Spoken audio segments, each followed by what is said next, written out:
The next segment was taped during the COVID-19 stay-at-home order. My next guest, Jenna, says in 2016 she started having heavy rectal bleeding and cramps. Jenna was only 30 years old and 7 months pregnant at the time.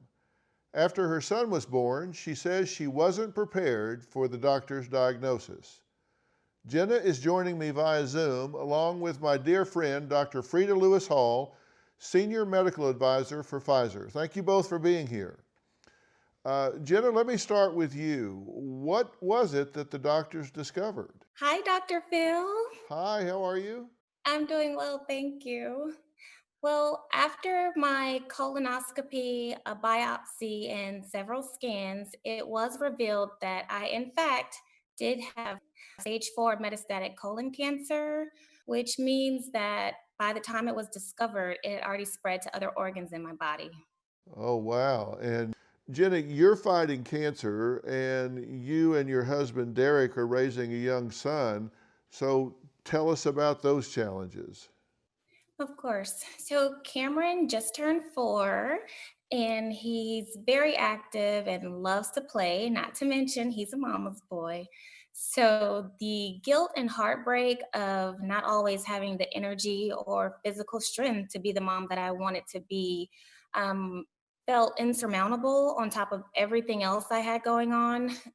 But Derek is the most amazing husband and father, and he always steps in to fill in the gap. Well, that's great that he does. So, Dr. Frida, how many people are affected by this type of cancer? Well, Dr. Phil, over 1 million people are living with colorectal cancer. It's the third most common cancer in the United States in both men and women. And more than 50,000 people died due to colorectal cancer last year. Wow. So the screening guidelines for colorectal cancer have changed, right? So tell us about that. Yes, they have. The American Cancer Society now recommends starting colorectal cancer screening at age 45 instead of age 50. And this is because of the rising incidence of colorectal cancer in younger people like Jenna. Jenna, it's been 3 years since your diagnosis. So tell us, how are you doing now, 3 years in? Well, Dr. Phil, I have undergone years of very strong chemotherapy, along with a handful of surgeries to remove a foot of my colon, multiple parts of my liver, tumors on my lung, and my entire gallbladder. But for about 9 months now, I have been stable. So I'm doing very well, only having to have targeted therapy, and I take chemotherapy pills almost daily. Dr. Frida, tell us some more about this. So, how does colorectal cancer start? So, colorectal cancer is caused by abnormal cell growth in the large intestine or the rectum. Now, these growths are called polyps, and some polyps can, over time, change into cancer. Dr. Frida, what increases a person's chances of getting colorectal cancer? You explained what it was and how it started. What increases the chances of someone getting it? Well, there are a number of risk factors. They include age, family history, having an inflammatory bowel disease, or an inherited cancer gene.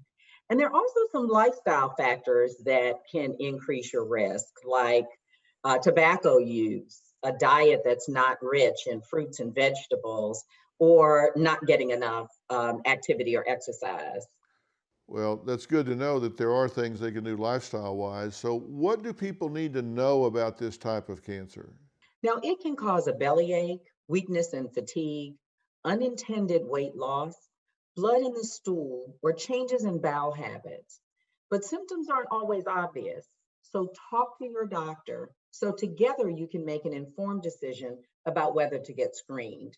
And lastly, knowing if you have a particular gene mutation and undergoing biomarker testing can help inform your prognosis. Well, many may be put off by colorectal cancer screening, but however, screening is really a small inconvenience that can literally save your life, right? So to learn more about colorectal cancer, be sure to check out gethealthystayhealthy.com, which is a great website, as I've said many times. So this can be really a life-saving education for people to check this out.